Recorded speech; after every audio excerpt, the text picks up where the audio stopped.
Hi, this is Greg. Look for my book, The Agile Brand, on Amazon or on my website at theagile.world.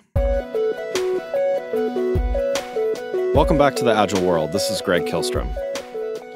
In the next few episodes, I'm going to talk about storytelling in Agile brands. I'm going to go through 4 different aspects of storytelling that I think is important and that Agile brands need to adopt to be successful. The first one, which I'll talk about in a few minutes, is making it educational. The second thing is making it authentic. Third, make it relatable. And finally, make your story shareable. Let's talk about making it educational. I think one of the interesting things about brands and storytelling is when you have a good story that someone can share with other people, people like to educate other people. People like to teach other people things. So when you give them an insight, when you give them something, some insider information, let's say, it makes it interesting. It gives a hook that someone can tell you about this place that they know. And by the way, did you know that XYZ about it? It kind of gives it makes them feel like they're on the inside, like they're a VIP and part of the club. There's a donut shop I live in Alexandria, Virginia, and there's a donut shop called Sugar Shack there.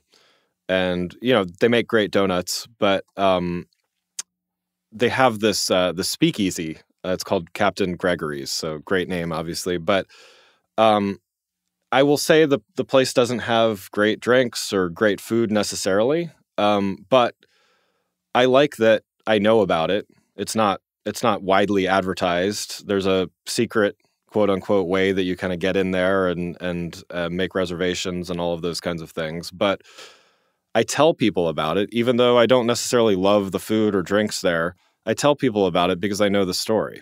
I know how to tell people, okay, where it is, where you walk in the donut shop and in the back, so on and so forth. I won't give away all their secrets on my podcast, but I know the secret handshake, so to speak. And because I know that, it makes me feel special. It makes me feel like, okay, I can teach someone else something. And I think that's super valuable to any brand to really be able to give their customers something. I think the whole idea of off-menu items, for instance, I think In-N-Out Burger out west is famous for this. I don't know if they invented it, but getting something animal style, for instance, is it's a thing. They talk about it a lot. They even talk about it on their website now. But before, it was one of those kind of secret things where you were in the know if you knew about it. There's a lot of restaurants have that now where they have these sort of secret things that you can order special combinations of things. I think it makes people, even at a fast food restaurant, it makes people feel like a VIP, like they're on the inside. Another way of looking at educational is teaching people about your products so you're better informed, so you know how to use them better, so you know their origins better, all of those types of things.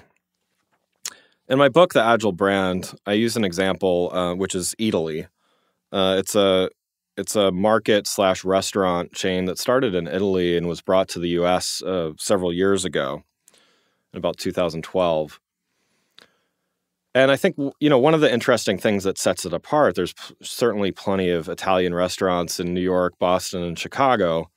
But, one of the things that really sets it apart as both a restaurant and a market is the amount of education that they actually give their customers. I recently went to one in Boston and, was just it's almost overwhelming the amount of information that they give you, but every single thing that is for purchase has a story. Whether it's the region of Italy that it comes from, whether it's the background of the ingredients.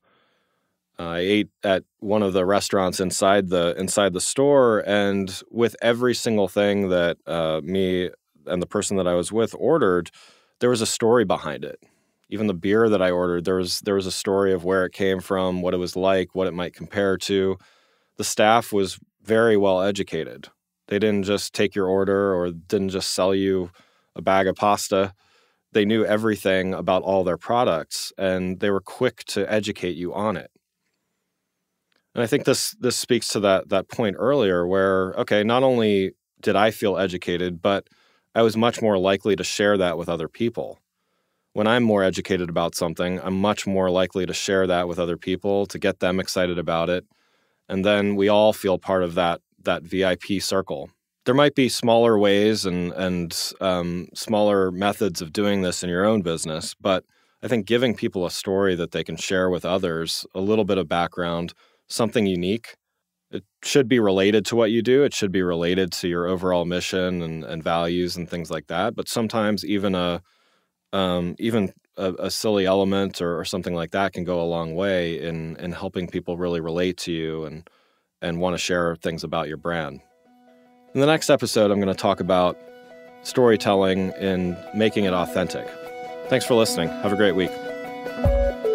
If you enjoyed this episode and found it helpful, please rate the show on iTunes or contact me through my website at theagile.world. You can find my books, The Agile Brand and The Agile Web, on Amazon and on my website at theagile.world.